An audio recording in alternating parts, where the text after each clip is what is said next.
और दुल्हन का जो ट्रीटमेंट होता है शादी से पहले 6 महीने, अब तो शॉर्टकट का पीरियड हो गया, 1 महीने पहले तैयार होती है। पुराने ज़माने में 1 साल पहले तैयारी हो जाती थी। रानी एस्तर का जो ट्रीटमेंट था, ब्यूटी ट्रीटमेंट, 1 साल पहले से चल रहा था। 1 साल पहले से तैयारी होकर चलती है। तो ये जो दुल्हन है, इसकी तैयारी का समय है। और मेरी प्रभु से ये कामना है कि जो कुछ भी ब्यूटी टिप्स आपको दिए गए हैं उससे आप अपने आप को सजाएं। हालेलुया। हम वचन में आगे की ओर चलेंगे, क्योंकि जब हम वचन को पर चलते हैं, वचन पर ध्यान करते हैं, क्योंकि वचन ही जीवन है। प्रभु के वचन में लिखा है, आदि में वचन था, वचन परमेश्वर के साथ था, और यही वचन देहधारी होकर मनुष्य के बीच में, हमारे बीच में डेरा किया, और हमने इसकी ऐसी महिमा देखी जैसी पिता के इकलौते की। तो ये वचन कौन है? इस वचन का नाम क्या है? यीशु मसीह। हालेलुया। जैसा अभी भाई अशोक ने गवाही दी, मैं ध्यान से सुन रही थी। अगर आपने ध्यान से सुना हो तो उनकी जो गवाही थी वो किस चीज़ पर थी? वचन पर। उन्होंने अपनी गवाही पर एक चीज़ पर बहुत जोर दिया कि वचन ने मुझे उद्धार दिया, वचन को मैंने माना, वचन ने मेरे जीवन में काम किया। मैं भविष्यवाणियों पर मन नहीं लगाता। इसका मतलब ये नहीं कि हमें मन नहीं लगाना चाहिए, क्योंकि भविष्यवाणी प्रभु की योजना होती है। हमें भविष्यवाणियों को तुच्छ भी नहीं जानना चाहिए, मगर भविष्यवाणी सब कुछ नहीं है। आज बहुतेरे मसीही लोगों में, खासकर हमारी कलीसिया में, बहुत ज़्यादा ये बीमारी हो गई है। बाहर भी होती है, ये बाहर भी है। बाहर भी बहुत से क्रिश्चियंस लोगों के बारे में पता चलता है कि जब उन्हें पता चलता है कि जूम में मीटिंग में, अभी बीते दिनों जब भविष्यवाणियाँ बंद हो गई, जब शारोन को प्रभु ने बोल दिया कि अभी वो जूम की मीटिंग में नहीं आएगा, तब हमें पता चला कि बहुत से क्रिश्चियंस लोग भी, पुराने जो ठूठ हो गए हैं मसीहत में, वो भी फ़ोन करके कहते कि अरे शारोन नहीं है तो मज़ा नहीं आ रहा। आप यहाँ मज़ा लेने आते हो क्या? हैं? ऐसे ही प्रचारकों से लोग, उनके क्षेत्र के लोग बोलते हैं कि भैया अब चर्च में भविष्यवाणी नहीं हो रही, जूम में भविष्यवाणी हो रही है, मज़ा नहीं आता है। कैसा नहीं लगता है? आपको क्या मज़ा लेना है क्या? है? मज़ा लूटने आओगे तो प्रभु कहीं और पहुंचा देगा आपको। ठीक है? यहाँ मज़ा लेने मत आओ, आप यहाँ सीखने आओ, प्रभु को सुनने आओ, क्योंकि प्रभु के वचन में लिखा है, तेरे विश्वास के अनुसार तेरे साथ हो। अगर आप यहाँ मज़ा लेने आओगे तो आपको लाइफ बाहर जाकर मज़ा ही मिलेगा, और मृत्यु के बाद भी मज़े मिलेंगे बहुत सारे। हालेलुया। जब हम नए नियम को पढ़ते हैं तब एक व्यक्ति की कहानी है, एक सूबेदार की कहानी है। एक सूबेदार प्रभु यीशु मसीह के पास में आता है और प्रभु यीशु मसीह से कहता है, प्रभु जी, घर में मेरा सेवक झोले का मारा पड़ा हुआ है। झोला यानी लकवे का मारा पड़ा हुआ है। आपकी इच्छा हो तो आप मेरे लिए मेरा सेवक घर में झोले का मारा पड़ा हुआ है। तब प्रभु यीशु मसीह ने उससे कहा, ठीक है, मैं तेरे घर आता हूँ। और प्रभु यीशु मसीह ने उसके घर जाने की इच्छा व्यक्त करी कि मैं जाऊंगा और उसके सेवक के लिए प्रार्थना करूंगा। मगर वो सूबेदार ने प्रभु यीशु मसीह के सामने दीन हुआ, छोटा हुआ। ये उसके दीन तक का प्रमाण था। सूबेदार का मतलब ये होता है जिसके अधिकार में करीब 40,000 सिपाही उसके अंडर में होते हैं, उसे सूबेदार का ओहदा मिलता था। सोचो, जिसके नीचे 40,000 के करीब सैनिक कार्य कर रहे हैं, यानी उसके अंडर में इतने लोग काम कर रहे हैं, उसके अलावा तो नौकर चाकर तो अलग, सैनिक मात्र 40,000 सैनिक है और नौकर चाकर अलग होंगे। तो आज की डेट में तो मेरे ख्याल से रिलायंस कंपनी का मालिक लगा लो, है ना। तो इतना बड़ा व्यक्ति जिसके घर में प्रभु यीशु मसीह आ रहे हैं, वो प्रभु यीशु मसीह के सामने झुकता है और कहता है कि प्रभु मैं इस योग्य नहीं कि तू मेरी छत के तले आए, परंतु केवल मुंह से ही बोल दे तो मेरा सेवक चंगा हो जाएगा। और मैं सोचती हूँ अगर उसकी जगह आज आप और मैं होते तो हम क्या करते? प्रभु ज़रा टाइम से आना, मैं रिश्तेदारों को भी बुला लूँ, चिकन भी बना लूँ, प्रभु को क्या क्या पसंद है, बड़े भैया जी आप कब आओगे, है ना। हम अपने रिश्तेदारों को भी बुला लें, संगति को सबको बुला लो ताकि सब पे हाथ रखकर प्रार्थना करें। जब कोई परमेश्वर का दास यहाँ आता था अभी बीते दिन, और प्रॉफिट नवीन जोगी जब आए, आज हम सब पागल हो जाते हैं कि वो हमारे घर पर आए, है ना, कि वो एक बार हमारे घर पर आए। और अगर आ गए, जैसे गए भी हैं प्रॉफिट नवीन जो कि किसी किसी के घर पर गए, बड़े भैया कभी किसी के घर पर जाते हैं, उनके स्वागत उनके वेलकम के लिए कितने पागल हो जाते हैं और चाहते हैं कि ये सब, और फिर हम चाहते हैं कि वो हमारे तमाम विषयों के लिए प्रार्थना करें। हमें एक एक एप्लीकेशन बताते हैं, भैया जी क्या करें, बेटे नहीं सुन रहे, भैया मैं मकान बनाना चाहती हूँ, भैया नौकरी के लिए, ये हम एप्लीकेशन लगाते हैं, खाना भी खिलाते रहते हैं और अपनी धीरे धीरे एप्लीकेशन भी रख रहे होते हैं बड़ी सफाई के साथ में, ताकि उन्हें पता चल जाए हमारा दुख कि हम अंदर से कितने दुखी और हम आपका वेलकम भी कर रहे हैं। हम इतने चालाक हैं।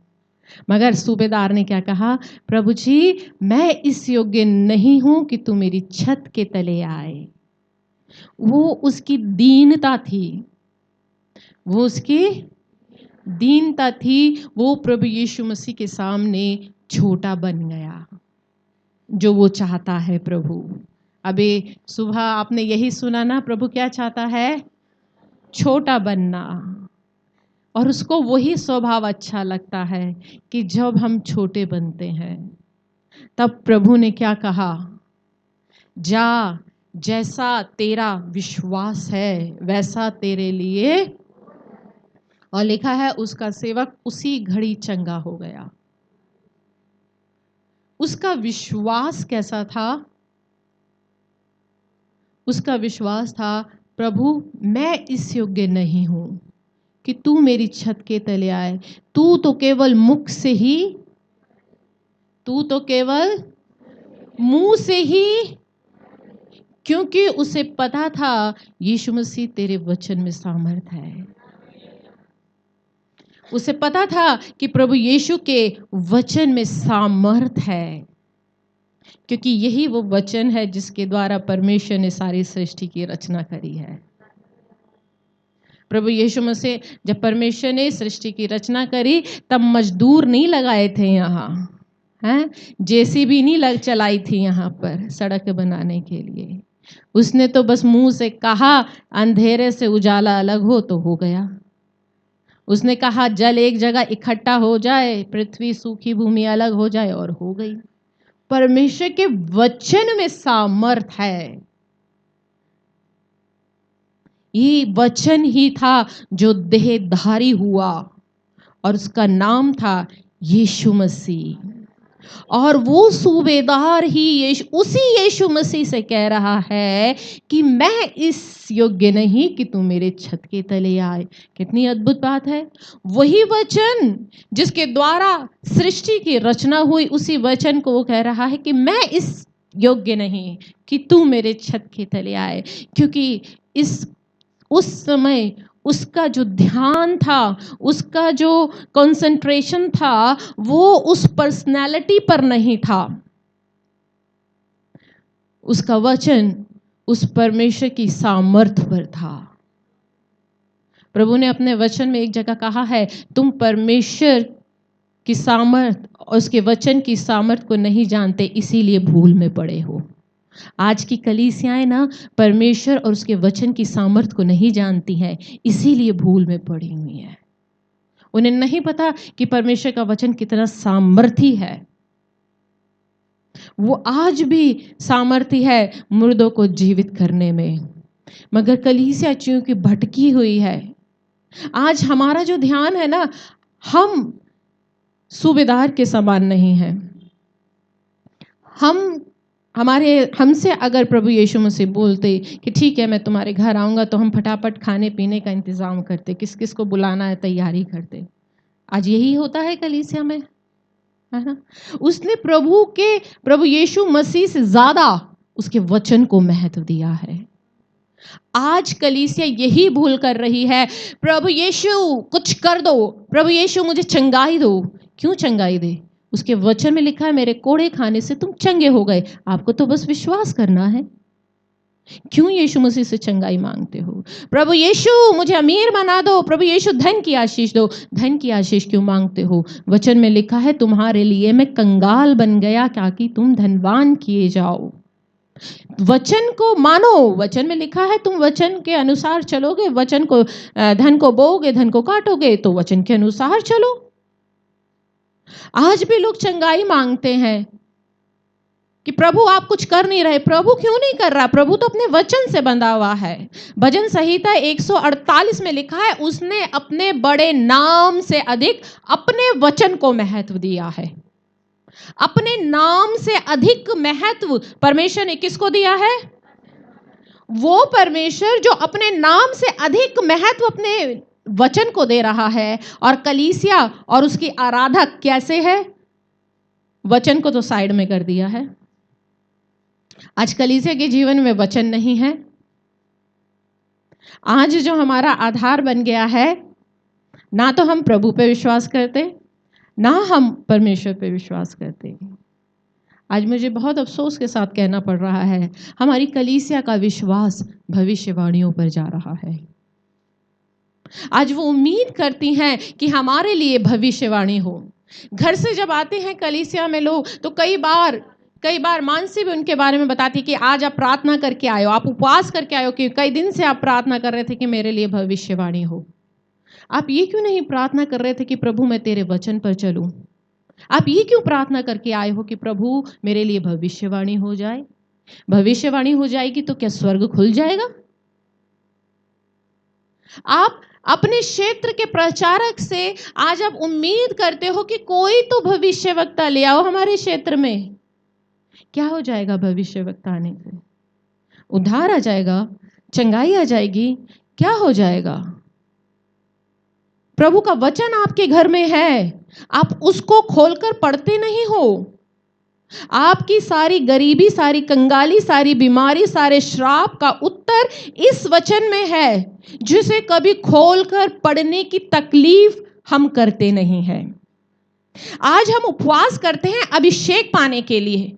आज हम उपवास करते हैं प्रभु गरीबी दूर हो, चंगाई मिल जाए। कभी इसको पढ़कर इसको समझने के लिए उपवास किया आपने? मैं कर रहा है, मैंने किया है। प्रभु मैं इसे समझना चाहती हूँ, क्योंकि ये परमेश्वर है। इसको पढ़ने का मतलब परमेश्वर को समझना, क्योंकि जितना आप इसे समझोगे आप उतना परमेश्वर को जानोगे, उतना ही ज्यादा आप परमेश्वर के स्वभाव के बारे में जानोगे, उसकी नेचर के बारे में जानोगे, उसकी पसंद नापसंद के बारे में जानोगे। क्या हो जाएगा भविष्यवाणियां होकर? क्या भविष्यवाणी आपका उद्धार करा देगी? क्या आपकी चंगाई नहीं हो रही तो आपको चंगाई मिल जाएगी? क्या आपकी गरीबी चली जाएगी?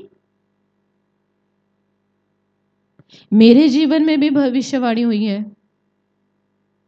आज से 2001 में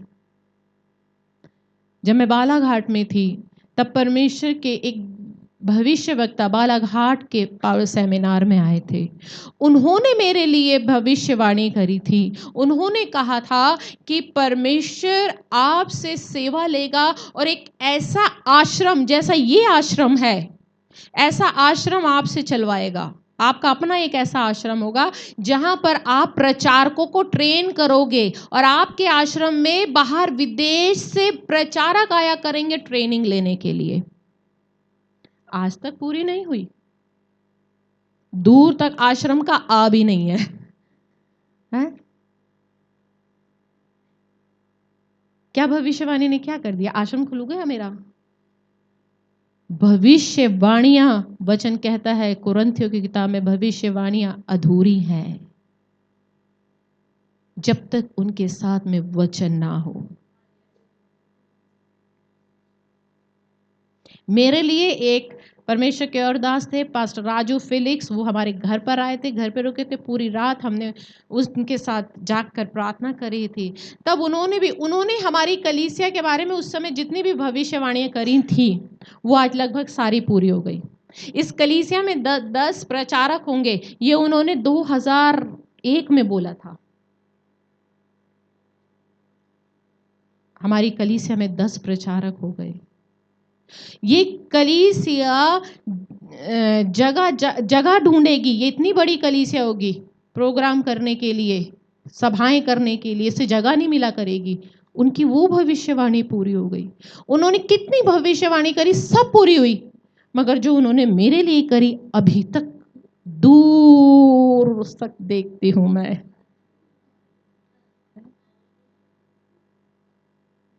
मैंने उपवास में, प्रार्थना में, आज्ञाकारिता में, समर्पण में कहीं कमी नहीं छोड़ी। जो मुझसे हुआ मैंने वो किया। भविष्यवाणियों के लिए नहीं किया, सेवा के लिए किया। कि भविष्यवाणी जब होंगी हो जाएंगी, मगर अभी तक दूर तक नहीं आए, क्योंकि प्रभु अपने समय के अनुसार अपनी योजनाओं को बदल देते हैं। आज हमारा जो ध्यान है ना, वचन से हट चुका है। यही कारण है कि आप में से बहुत कम लोग हैं जो जूम मीटिंग में जुड़ते हैं। और अगर यही जूम की मीटिंग जब भविष्यवाणी होगी तब सारे जुड़ेंगे। क्यों? भविष्यवाणी सुननी अच्छी लगती है ना। भविष्यवाणी मेरे लिए हुई, कुछ नहीं हुआ, आपके लिए हो जाएगी। कैथरीन कुलमन बन जाओगे आप, साधु सुंदर सिंह का अभिषेक मिल जाएगा, बेनी हिन का अभिषेक मिल जाएगा। क्या कर लोगे उसे पाकर? वचन तो आपके पास है नहीं, वचन के प्रति आप समर्पित नहीं हो। अभी सुबह आपने क्या सीखा? परमेश्वर का बीज हमारे अंदर है और आप अपने अंदर से उसी चीज को पैदा करोगे जो आप अंदर से हो। आप खुद अभी आधे अधूरे हो, तो आप कैसे बच्चे को पैदा करोगे? आधे अधूरे को। आपका खुद मन वचन पर नहीं है, तो आप जिस विश्वासी को लेकर आओगे प्रभु में, वो भी ऐसी आएगा जिसका मन विश्वासी वचन में नहीं होगा। आपका खुद का मन भविष्यवाणियों पर टिका है, विश्वास। आप जिस विश्वासी को लेकर आओगे ना, उसका मन भी, आप उसे यही सिखाओगे कि भविष्यवाणियां ही आधार है। आपका खुद का आधार यीशु मसीह नहीं है, आपका खुद का आधार परमेश्वर का वचन नहीं है, तो आप जिसे लेकर आओगे उसका आधार कैसा होगा? क्योंकि जो आप अंदर से हो वही आप बाहर से पैदा करोगे।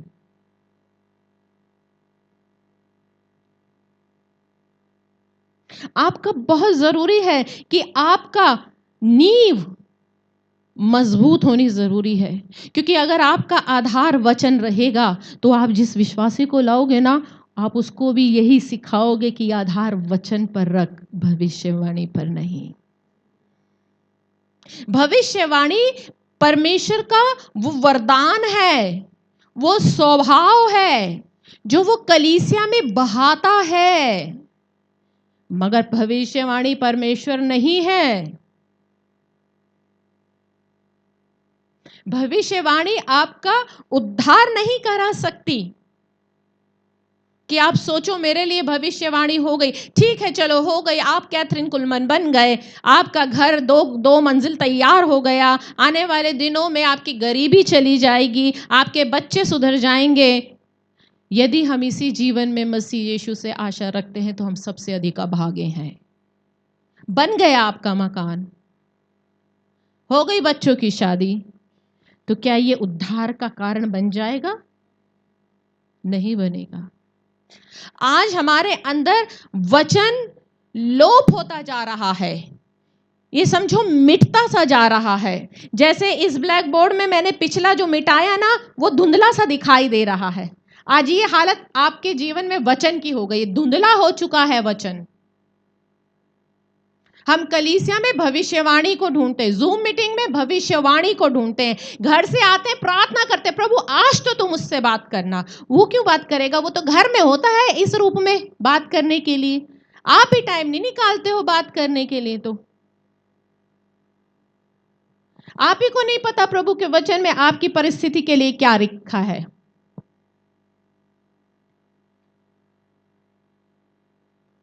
वचन को आधार बनाओ आप। भविष्यवाणी से चंगाई नहीं मिलेगी। भविष्यवाणी प्रभु की योजना है। हमें परमेश्वर की योजना जानने के लिए उत्सुक होना चाहिए, मगर योजना वो उन पर प्रकट करता है जिनके जीवन में वचन होता है। अगर आपके जीवन में वचन ही नहीं है तो ठनठना वपता व पीतल झनझनाती हुई झांझ है। वचन होना बहुत जरूरी है। अगर मैं वचन की बात करती हूं, क्योंकि आज बहुत से लोगों ने अपना मन जो है ना वचन से हटा लेते हैं, हटा रखा है उनसे वचन। अगर मैं आपसे एक एक एक रेफरेंस भी पूछ लूं कि कहाँ लिखा है, तो हमें ये भी नहीं पता होगा कौन सी किताब में लिखा है, ये भी नहीं पता होगा। वचन से मन हट चुका है। कलीसिया में आना अब अच्छा नहीं लगता क्योंकि भविष्यवाणियां नहीं हो रही हैं। भविष्यवाणी हो ना हो, आपको अपना मन भविष्यवाणियों से नहीं रखना, वरन अपना मन परमेश्वर के वचन पर लगाना है। नीति वचन उसका 28 अध्याय और उसका 9वां पद कहता है, जो अपना मन परमेश्वर के वचन से हटा लेते हैं उनकी प्रार्थना व्यर्थ ठहरती है। आप याद रखें, नोट कर लीजिए। अगर आज आपके दिमाग में प्रभु का वचन साइड हो चुका है, आज आपके दिमाग में भविष्यवाणियां भर चुकी हैं, मेरे लिए भविष्यवाणी हो जाए। एक बार भैया हमारे यहाँ की प्रार्थना में मानसी या शानू को या संजू को किसी को ले आए, एक बार, बस एक बार प्रभु जी मैं पता करवा लूंगी। वचन कह रहा है आपकी प्रार्थना घृणित ठहरती है। घृणित, घृणित समझते हो आप?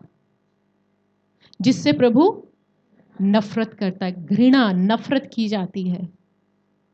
वो उन लोगों की प्रार्थनाओं से नफरत करता है क्योंकि आज उन्होंने अपना मन भविष्यवाणियों पर लगा रखा है। जब हम प्रभु में नहीं थे, जब आप प्रभु में नहीं थे, तब कहां कहां जाते थे भविष्य ढूंढने के लिए? तांत्रिक के पास, ज्योतिष के पास, है ना, कि हमारा भविष्य पता चल जाएगा। आज सच कह रही हूं, आज प्रभु में होते हुए भी आज वो स्वभाव अब भी कहीं ना कहीं आपके मन में बसा हुआ है। इजराइली मिस्र से निकल आए थे, मगर मिस्र को वो यहाँ लेकर आए थे। पूरे रास्ते मूसा पर कुड़कुड़ाते रहे कि यहाँ तू हमें मारने के लिए ले आए, इससे अच्छा तो हम मिस्र में थे, यहाँ हमें खारा पानी मिल रहा, इससे अच्छा तो हम मिस्र में थे, यहाँ हमें खाने को नहीं मिल रहा, इससे अच्छा तो मिस्र में थे। वो मिस्र का ही बछड़ा था जिसे उन्होंने सोने का बनाकर पूजना शुरू कर दिया। वो मिस्र का ही देवता था क्योंकि वो मिस्र को अपने यहाँ लेकर आए थे। अगर आज कहीं ना कहीं भविष्यवाणी की इच्छा रखने वाले लोग, कहीं ना कहीं उनके अंदर ये ज्योतिष, भविष्य जानने की इच्छा लगी है।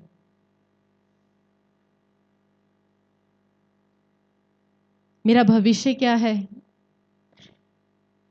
मेरे बच्चे सुधरेंगे या नहीं सुधरेंगे? मेरा घर बनेगा या नहीं बनेगा? मुझे चंगाई मिलेगी या नहीं मिलेगी? क्या होगा मेरे भविष्य का? आज हमें अपने क्षेत्र के अगुवे की बातें समझ में नहीं आती है। वही बात जब अगुआ बोलेगा तो हम उसे नकार देते, नहीं भैया जी, है ना। अगर अगवा सब प्रचारक समझाता है आप बहन अपना दसमांश पूरा दो, तभी आपके घर में आशीष नहीं आ रहे। नहीं भैया, हम पूरा देते हैं, हम पूरा देते हैं भैया। और जिस दिन यहाँ पर मानसी ने खड़ा हो गया या शानू ने खड़ा होकर भविष्यता परमेश्वर कह रहा है तुम भविष्य दसवांश में चोरी करते हो, तभी जी लो पूरा दसवांश। तब कहाँ से निकल गया भैया पूरा दसवांश? तब कहाँ से निकल गया? अगुआ बोल रहा था, वो क्या आलू छील रहा था आपके सामने बैठकर? है उसकी बात आपको समझ नहीं आई? आपके क्षेत्र का प्रचारक बोलता है आपके मन में कड़वाहट है, वो आपको समझ में नहीं आती। मगर जिस दिन यहां खड़े होकर प्रभु के आत्मा में मानसी शानू कोई बोल देगा कि आपके मन में कड़वाहट है आपके अगुए के प्रति, तब आप माफी मांगने चले गए। कैसे आ गई आपके अंदर वो एकदम से आत्मा जागृत कैसे हो गई? क्योंकि उस समय तक कड़वाहट उस समय भी थी जो आप छुपा रहे थे, मगर अपने अगुए की बात को आपने साइड में कर दिया है। और ऊपर से कहते हो हम वचन मानते हैं। आप प्रभु के वचन को कहां पर सम्मान दे रहे हो? क्योंकि प्रभु के वचन में ही लिखा है कि तुम अपने अगुओं की मानो। प्रभु के वचन में लिखा है, ये मैं नहीं कह रही हूं। पहला थिस्सलुनीकियों और उसका 5वां अध्याय और उसका 12 से 13 हम पढ़ेंगे।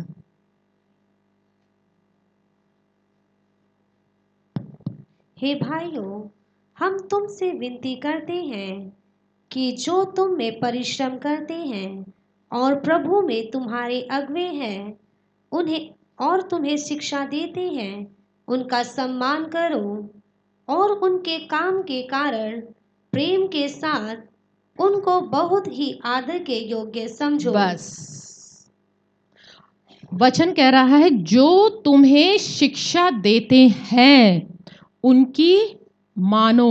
पता है क्यों मानो? क्योंकि प्रभु यीशु मसीह ने यूहन्ना की किताब में लिखा है जो तुम्हें ग्रहण करता है वो मुझे ग्रहण करता है। यदि आप अपने क्षेत्र के अपने अगुवे अपने प्रचारक को ग्रहण कर रहे हो, भले ही वो आपको भाई या ना भाई, भले ही वो आपकी हाँ में हाँ मिलाए ना मिलाए, अगर आप उसको ग्रहण कर रहे हो, आदर दे रहे हो, तो आप यीशु मसीह को ग्रहण कर रहे हो। प्रभु यीशु ने कहा है, लिखा है जो तुम्हें ग्रहण करता है वो मुझे ग्रहण करता है, और जो मुझे ग्रहण करता है वो मेरे भेजने वाले को ग्रहण करता है। जो कोई परमेश्वर के दास को एक कटोरा ठंडा जल पिलाएगा वो अपना प्रतिफल नहीं खोता है। और ये जो लिखा है ना कि जो तुम्हें शिक्षा देते हैं उनका सम्मान करो, और इसका इंग्लिश में जो ट्रांसलेशन लिखा है बहुत अच्छा लिखा है।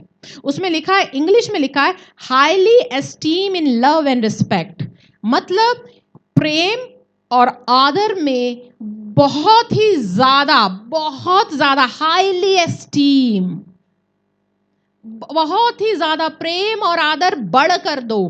किसको? अपने अगुओं को।